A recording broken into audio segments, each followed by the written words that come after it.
So through the years, a conversation that will always be and will continue to be is interest rates. Yes. Right? I don't think that ever changes. It's not really going to change. No, I mean, interest rates are up, they go down, they're steady.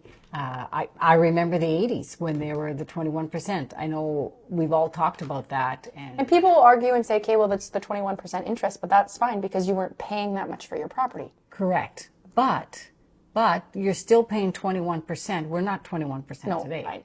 Right. But so in the 80s, we're 21%. Well, by the mid 90s, do you know we're lower than we are today?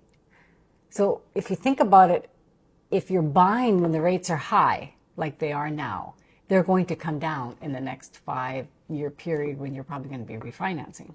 Right. And you will have had that time to own your home, to pay down debt, to pay down all those different things, and possibly capitalize on the growth on the other end. Right, which there always is. So the person who bought in the 80s at the high interest rate, they also benefited from the growth of that property that they purchased. Whereas, so the person says, you know what, I'm going to wait till the interest rates comes down. Yeah, but you want to know what happens when the interest rate comes down? The prices of the homes go higher. Because everybody's waiting for the interest rates to come down to this magic number. Right. Right?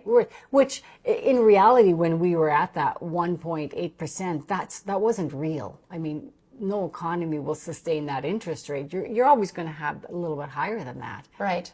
But the idea of, you know, if you're paying rent waiting, well, that's great for your owner of the place you're renting. Like, can I be your landlord? Because especially if you want to live there for a while. Totally.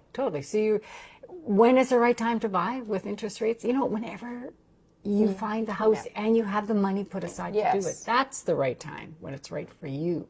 But interest rates, they'll come up, they'll go down, they'll come up, they'll go down. That always will be.